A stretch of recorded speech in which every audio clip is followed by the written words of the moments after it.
Hi friends, welcome to baby with me சமையல். இன்றைக்கி நம்ம கிச்சனில் என்ன சமைக்க போகிறோம் அப்படின்னு பார்த்தீங்கன்னா மட்டன் பிரியாணி. மட்டன் பிரியாணி பாத்திரத்தில் எப்படி செய்யலான்னு பார்க்கலாம் வாங்க. இந்த சேனலை சப்ஸ்கிரைப் பண்ணாதவங்க சப்ஸ்கிரைப் பண்ணிக்கோங்க. பக்கத்தில் இருக்க பெல் ஐக்கானையும் கிளிக் பண்ணிடுங்க. அடுப்பில் ஒரு பாத்திரத்தை வச்சுக்கலாங்க. அதில் எண்ணெய் விட்டுக்கலாம். ஒரு 50 கிராம் அளவுக்கு எண்ணெய் விட்டுக்கோங்க. நான் இன்றைக்கி 1 கிலோ ரைஸ் எடுத்திருக்கேன், 3/4 கிலோ மட்டன் எடுத்திருக்கேன். அதுக்கு தகுந்த மாதிரி எண்ணெய் விட்டுட்டேன். அதில் ஒரு 3 ஸ்பூன் அளவுக்கு நெய் விட்டுக்கோங்க. பெரிய ஸ்பூன் அளவுக்கே நெய் விட்டுக்கோங்க. ஆயில் ஹீட் ஆனோடனே ஸ்பைஸ் ஐட்டம்ஸ்லாம் எடுத்து வச்சுருக்கேன். எண்ணெய் ஹீட் ஆகிடுச்சுங்க. இதில் நம்ம ஸ்பைஸ் ஐட்டம்ஸ்லாம் போட்டுக்கலாம். பட்டை, கிராம்பு, ஏலக்காய், பிரியாணி இலை, கல்பாசி, கொஞ்சம் முந்திரி பருப்பு இதெல்லாம் போட்டு நல்லா ஹீட் ஆனதுக்கப்புறமா இதில் 2 பச்சை மிளகா போட்டுக்கலாங்க. உங்களுக்கு காரத்துக்கு தகுந்த மாதிரி நீங்கள் பச்சை மிளகா போட்டுக்கோங்க.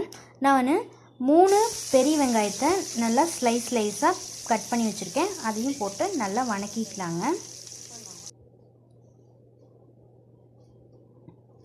வெங்காயம் எந்த அளவுக்கு போடுறோமோ அந்த அளவுக்கு பிரியாணி டேஸ்ட்டாக இருக்குங்க.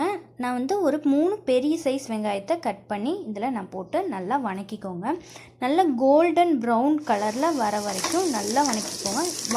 வெங்காயம் நல்லா வணங்கினா தான் பிரியாணி டேஸ்ட்டே கிடைக்கும். எந்த அளவுக்கு வணக்க முடியுமோ அந்த அளவுக்கு நல்லா கோல்டன் ப்ரௌனாக வணக்கிக்கோங்க. இப்போ இதில் நான் அரைச்சி வச்சுருக்கேன் இஞ்சி பூண்டு பேஸ்ட்டு போடுறேங்க. ஒரு 3 ஸ்பூன் அளவுக்கு இஞ்சி பூண்டு பேஸ்ட் போடுறேங்க. 1 கிலோ அரிசியும் 3/4 கிலோ மட்டனும் எடுத்திருக்கேன். அதுக்கு தகுந்த மாதிரி போட்டுக்கலாம். இப்போது அதில் நல்லா வணக்கிக்கோங்க. பச்சை வாசனை போகிற அளவுக்கு நல்லா வணக்கிக்கோங்க. இஞ்சி பூண்டோட ஸ்மெல்லு பச்சை வாசனை இருந்துச்சுன்னா பிரியாணி ஒரு மாதிரி இருக்கும். அதனால் நல்லா வணக்கிக்கோங்க. இப்போ அதில் நான் ஒரு கைப்பிடி அளவுக்கு புதினாவை அரைச்சி வச்சுருக்கேங்க. அதையும் இதில் போட்டு நல்லா வணக்கி விட்டுக்கலாங்க. நம்ம அப்படியேவும் யூஸ் பண்ணலாம், அரைச்சி யூஸ் பண்ணலாம். அரைச்சி யூஸ் பண்ணும்போது கொஞ்சம் அரோமா நல்லாயிருக்கும், அதனால நான் அரைச்சி யூஸ் பண்ணியிருக்கேன். இப்போது நல்லா வணக்கிக்கோங்க. புதினாவோட பச்சை வாசனையும் போகிற அளவுக்கு நல்லா வணக்கிக்கலாங்க. இப்போது இதில் 2 மீடியம் சைஸ் தக்காளியை மிக்சியில் போட்டு அடித்து வச்சுருக்கேங்க. அதையும் இதில் சேர்த்து போட்டு மிக்ஸ் பண்ணிக்கலாங்க. இல்லைன்னா மிக்சியில் அடிக்கலை அப்படின்னா நீங்கள் நல்லா சின்னதாக கட் பண்ணிவிட்டும் யூஸ் பண்ணிக்கலாங்க. ஏன்னா மிக்சியில் அடிக்கும்போது நல்லா கிரைண்ட் ஆயிரும், சீக்கிரம் வணங்கவும் செஞ்சிடும். அதோடய டேஸ்ட்டும் கொஞ்சம் டிஃப்ரெண்ட்டாக இருக்கும். அதனால் நான் மிக்சியில் அடித்து போட்டிருக்கேங்க. இப்போ இதையே நல்லா வணக்கிக்கோங்க. அந்த ஆயில் மேலே வர வரைக்கும் நல்லா வணக்கி விட்டுக்கோங்க. இதில் நம்ம இப்போது தயிர் சேர்த்துக்கலாங்க. இப்போ இதில் நம்ம தயிர் சேர்த்துக்கலாங்க. தயிர் ஒரு 2 ஸ்பூன் அளவுக்கு சேர்த்துக்கிறேங்க. ரொம்ப சேர்க்க வேண்டாம் அப்படிங்கிறனால 2 ஸ்பூன் அளவுக்கு மட்டும் சேர்த்துக்கிறேங்க.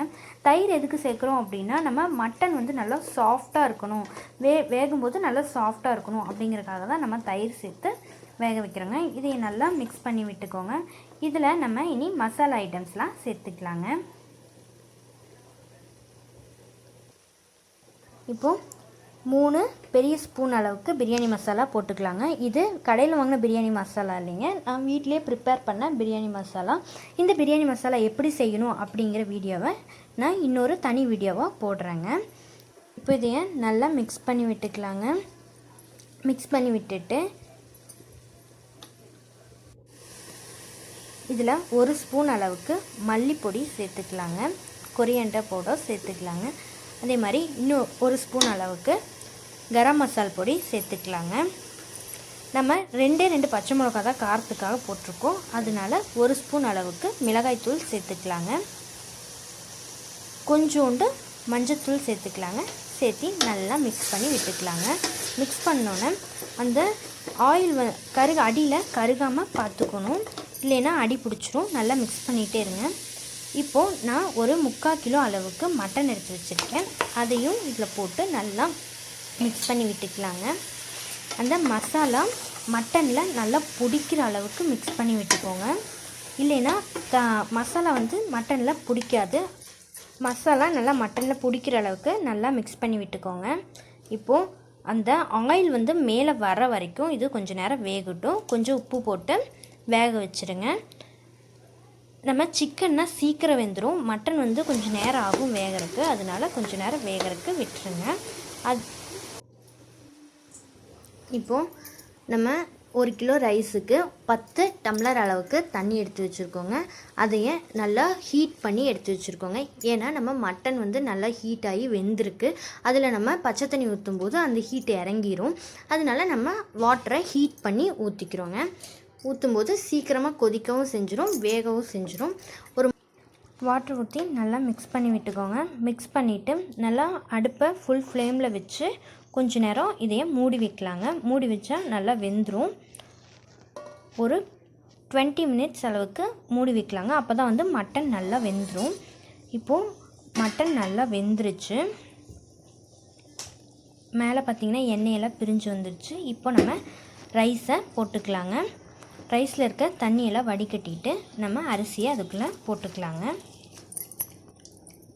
இப்போது அரிசியை ஃபுல்லாக அதில் போட்டுடலாங்க. தண்ணியை ஃபுல்லாக வடிகட்டிட்டு போட்டுருங்க.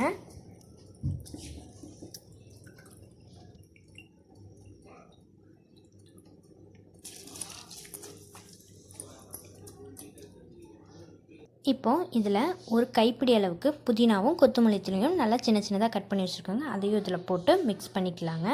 மிக்ஸ் பண்ணிவிட்டு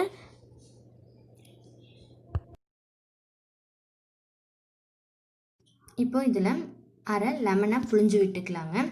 லெமன் புழியறதுனால சாப்பாடு வந்து நல்லா உதிரி உதிரியாக கிடைக்குங்க. அதுக்காக தான் நம்ம லெமன் புழிகிறோம். அதோட புளிப்பு டேஸ்ட்டும் கொஞ்சம் பிரியாணியை டிஃப்ரெண்ட்டாக கொண்டு வருங்க. அதுக்காக தான் நம்ம லெமன் புழிஞ்சு நல்லா மிக்ஸ் பண்ணி விட்டுக்கோங்க.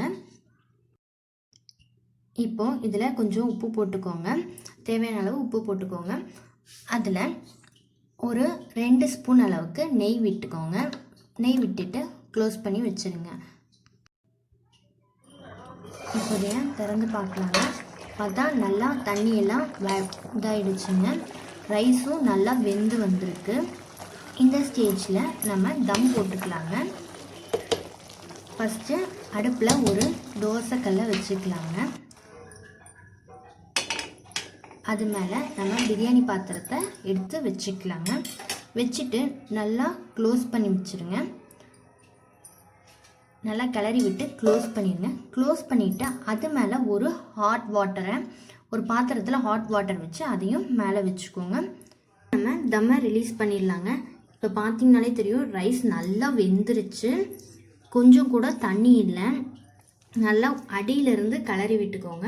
அப்போ தான் வந்துட்டு குழஞ்சிருக்கா அப்படின்னு தெரியும். நல்லா உதிரி உதிரியாக நல்லா வெந்திருக்குங்க. இப்போ இதையே நம்ம பிளேட்டுக்கு மாற்றிக்கலாங்க. இதை நம்ம இதில் வந்து நீங்கள் கடைசியாக கொஞ்சம் கூட நெய் விட்டுக்கலாங்க. நெய் விட்டால் இன்னும் டேஸ்ட்டு நல்லாயிருக்கும். எதுக்காக அப்படின்னா மட்டன் பிரியாணி அப்படிங்கிறதுனால கொஞ்சம் நெய் விடும்போது அந்த நெய்யோட ஸ்மெல்லுக்கும் பிரியாணி டேஸ்ட்டுக்கும் கொஞ்சம் மேனேஜ் ஆகிடும். நல்லா டேஸ்ட்டாக இருக்குங்க. இப்போ இதை நம்ம பிளேட்டுக்கு மாற்றிடலாங்க.